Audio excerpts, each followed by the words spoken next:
Welcome to the NNJR Trackside Classroom Series. Today our topic is how to learn faster and how to improve faster.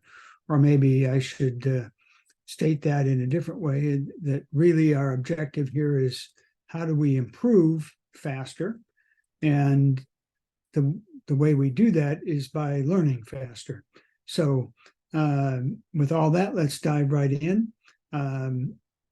Note that learning and improving are pretty much inextricably linked, as noted by Ross Bentley here.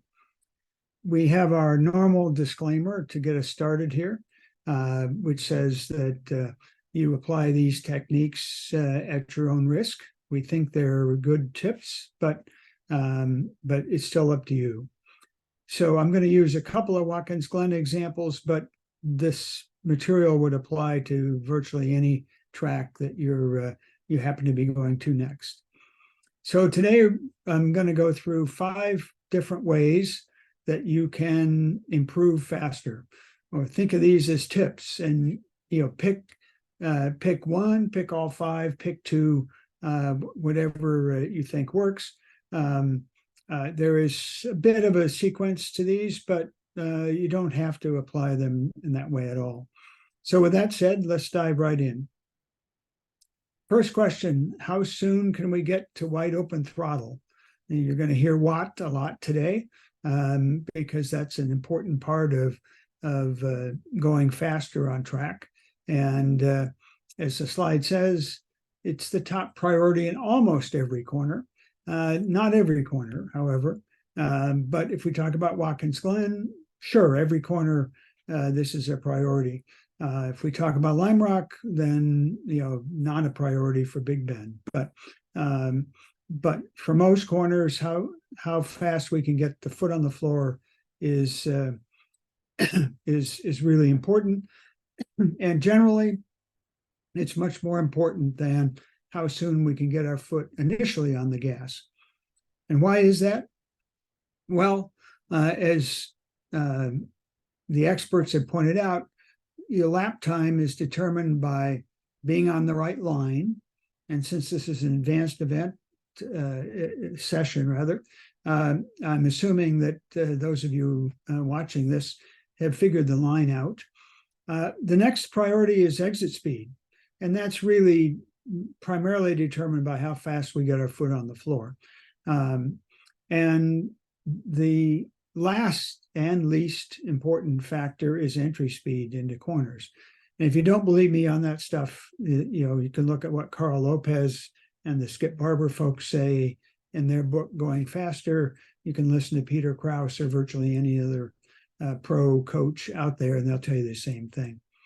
And of course, the corollary to all that is that braking late is the last place we want to look for speed or pace.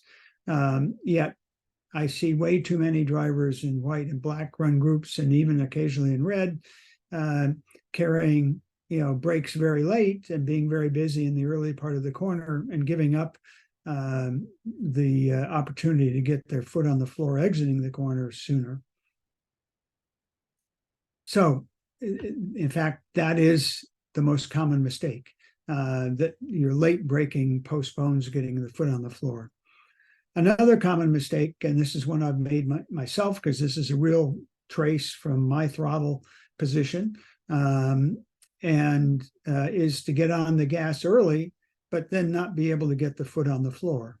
And you end up seeing, the gas pedal being, turned on and off, not on and off, but, the gas going on some, but then having to hesitate up a little bit more, hesitate a while, and you get the idea.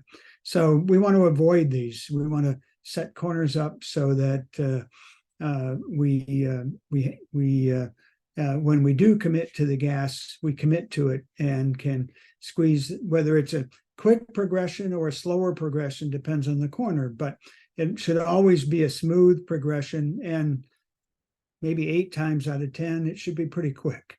In other words, by the time we've gone to the gas, we can be getting the gas toward the floor pretty quickly, even in a powerful car.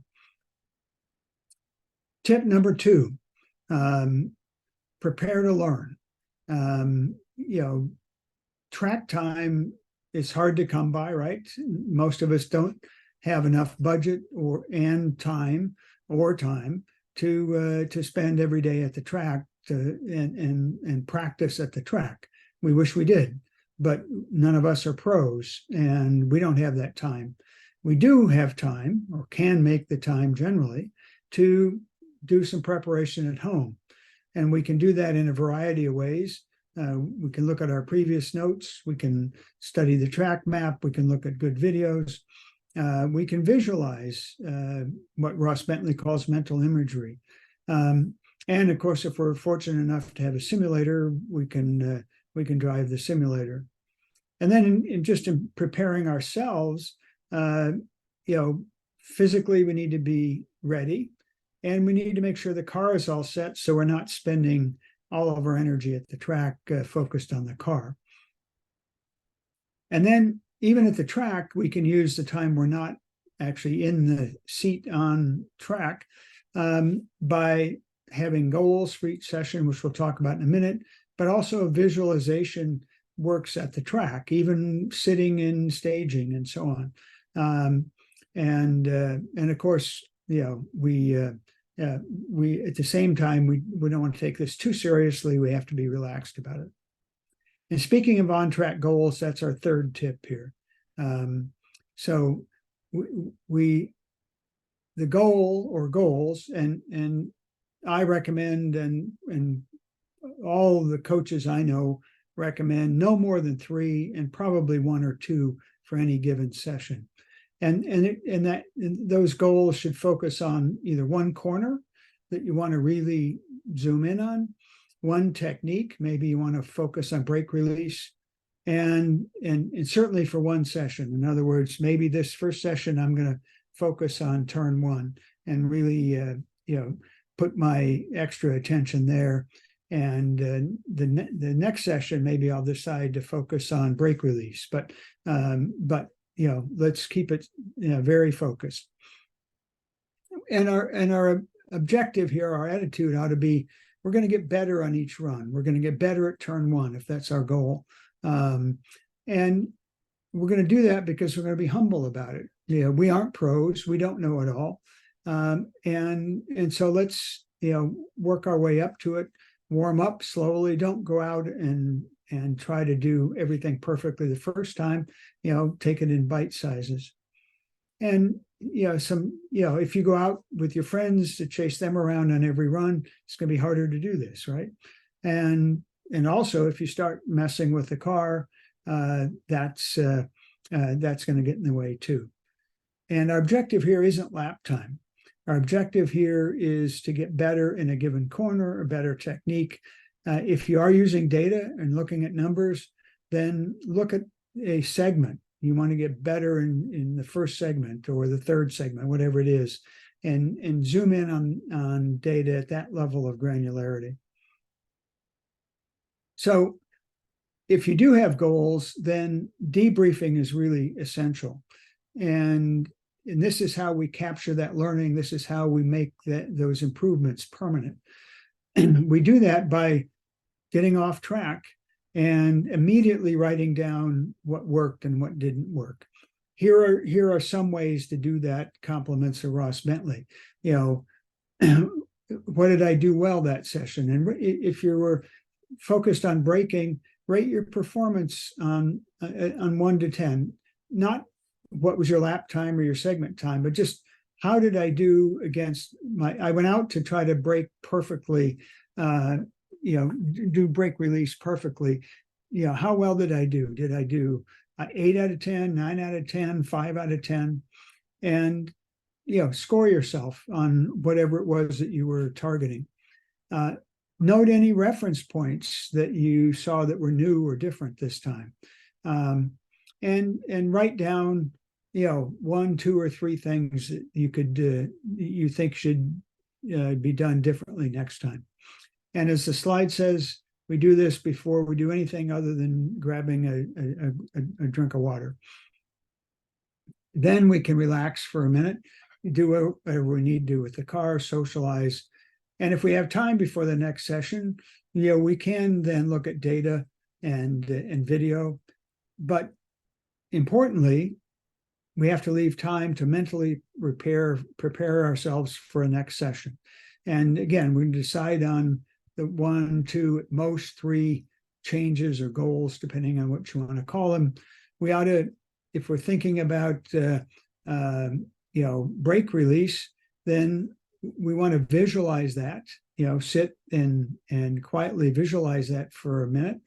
And we want to create a trigger so that we remind ourselves when we get on the track. Maybe your trigger word wants to be soft for releasing the brake. So when you get on track and you get approaching a brake zone, you say to yourself, soft, to remind yourself to release the brakes more softly. And of course, track maps are the best place to make notes. So I strongly recommend you print several out before you come to every event. You see a photo here of Ayrton Senna making notes on track maps. Probably tells you all you need to know about why that's important. Fourth tip, fourth way that we can improve. Ross Bentley calls them sensory input sessions. And basically quite simple. On one session, our goal, our focus is going to be on vision. We're going to try to see something new each lap. We're going to look for a different tire mark or a different tree in the distance or whatever it is.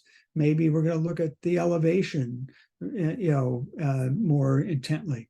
But we're just going to focus on what we see with our eyes. And when we come in, we're going to write that down on the track map. In another session, we might focus only on kinesthetics.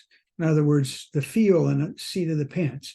What do we feel in this, in the steering wheel with our hands and our fingers? What vibrations do we feel from the car? And again, we're going to come in at the end of that session. We're going to write down what we learned. And we're going to focus in that session on feeling things we haven't noticed before. And last but not least, we're going to focus on sound and what we can hear. We hear the air rushing by. We hear what the engine sounds like. Lots of noises that we want to. And the objective of doing these is it's going to improve our ability to read what the car is telling us, what the track is telling us. And that is going to get built into how we drive in the future and give us an improved baseline as we go forward. And then a fifth tip is what's called deliberate practice. And this is based on some very powerful learning theory. And it basically says that how you practice is more important than the amount you practice. Now, since most of us get very little track time compared to the amount we would like, and the amount especially that we would like in order to get better, then using our time in a deliberate way, may be a smart thing to do. So another way to talk about deliberate practice is purposeful. And here's what that means. It's not just going out and trying something. It's not just going out and repeating what we've done before. Purposeful practice gets us just a little bit outside of our comfort zone, a little bit of challenge, but with a focus, with clear goals, a plan for reaching those goals, and a way to measure. So here's a perhaps too simple example, but it should make the point. If we talk about Watkins Glen, and maybe we're exiting the tow at 6,000 RPM right now, when we glance at the TAC coming at track out, which is an easy thing to do. We'd like to come out faster. So we think maybe we can get our foot on the floor a little bit sooner.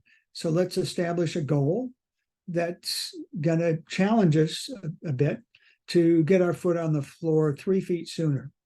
And we hope that'll get us another 250 revs at track out. Now, perhaps a little bit oversimplified on the example, but the point is if we just go out and do the same thing, we're not necessarily going to improve. If we want to improve, we need to focus on it in some deliberate and focused ways. And on the NNJR website, there are deliberate practice worksheets. You'll notice what they are is simply track maps with some questions or ideas to help you, with deliberate practice. And of course, how do you measure? Well, we just talked about indexing in one example. So that, if you have no data, you can just index your exit speed at a track marker. Any reference point works. And you don't need data, and you actually can do this in real time on each lap, which makes it useful. You can do the same thing with where you get your foot on the floor, where you get to what. Can do the same thing with where end of braking is. Get used to paying attention to where you come off the brakes, and that EOB point can be a useful indicator for technique. You can index by listening. If you listen to your throttle and what the car sounds like from turn in to apex, if you've turned in and you're kind of on the gas and then off the gas, then we've probably overslowed in the early part of the corner. On the other hand, if we accelerate after the apex, but then have to lift before we exit, then we haven't executed right. Similar to the throttle trace I showed a minute ago. Of course, sometimes we get stuck. We feel like we're not improving. We need to get better. We know we want to get better, but we're kind of frustrated. Well, a couple things to remember. The theoretical learning curve, the red line here, isn't really how people typically learn. We typically learn in stair steps, like you see in the solid black line on the slide. And that's because we try something new, it works, and now we have to practice or get that built into our muscle memory. That's sort of the flat part of this solid line curve here. And of course, the risk is a plateau where we get stuck in not improving. But a couple of things on that point. Ross Bentley says in one of his speed secrets, if it seems like you're not improving, you're about to. And here's some ideas. He says to rest, and then, in other words, take a break, don't put pressure on yourself, then go push yourself and use one of the goals or techniques we've just talked about, and push yourself a little bit so that you're a bit uncomfortable, and then repeat the cycle. And the point here is, if this sounds a little bit like some of the deliberate practice language, they come from different places, but the objective is the same. That part of being stuck may be that we're just a bit too comfortable. So we have to give ourselves, a bit of a challenge. And once we do try something new and it works, we have to give our mind time to process it, time to build up that muscle memory. So again, some thoughts or tips if you happen to be stuck. And just one other thought before I wrap up. What separates the best drivers from everyone else? They focus on the basics. Ross Bentley says the advanced stuff is just doing the basics better. And I completely agree with him on that. The example that drove that home for me was when I had David Murray in the car, and I couldn't believe how quickly and how hard he got on the brake pedal without upsetting the car. Now, in my car, he was doing that better than I could. And, we all know how to put our foot on the brake pedal and get the car slowed down, but he did it that much better. And it's just an example of, there's no silver bullets, nothing magic. It's just doing the basics better. Now, one of the things that makes that work is you have to be committed to learn. And so the best drivers or the best people in any sport or for that matter, any endeavor is they commit themselves to learning, and they know that the more they learn, the better they're going to get. And of course, they prepare. And we've talked some today about some tips on how we can prepare. So with all that said, here's some bonus ideas that you can take or leave.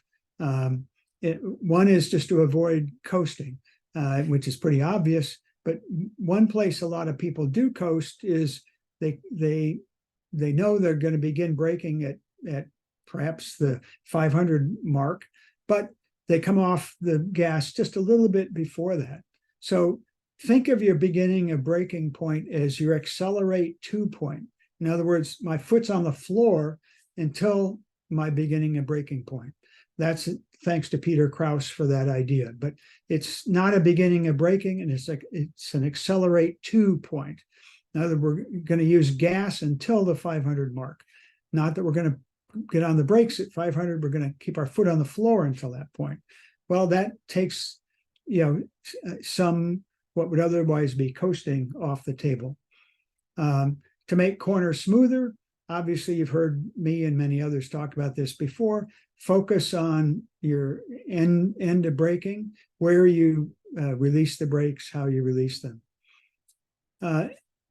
Another tip: don't assume the turn challenging the most is the one holding you back.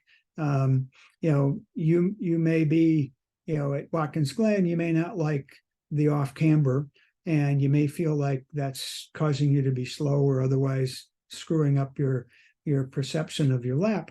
But that's probably not where you're necessarily losing time or not doing well, because it may just be that there's something about that corner that's nagging in the back of your mind or my mind, and it's a mental block for that corner. But let's not let that get in the way of all the others. And should go without saying, but I'll say it anyway, being smart about how we do all this, applying tips like I've suggested here, is being smart about it. Beats being brave. Going faster by going out to, just I'm going to go a second faster this lap. That tends to be a lot more expensive than being smart about it. So I've provided 5 tips to help you learn faster and improve faster. How soon can you get your foot on the floor? Am I prepared to learn? What are my on-track goals? And I don't mean lap time. Have I tried sensory input sessions? Do I practice deliberately? Do I try things with a plan? Do I challenge myself? And with the reminders to not get mentally stuck and to remember to have fun. So I hope you can find 1 or 2 or 3 of these that you can apply to your driving, and that will help you improve and get better quicker. If you have any questions or comments on this material or any of our trackside classroom materials, you see my email here on the slide, gilbert4@rcn.com. I'm happy to reply to any and all questions or comments. And of course, I'm happy to see you at the track and continue the conversation there. With all that said, I do look forward to seeing you at the track soon, and I hope you found today's information useful. Have a great day.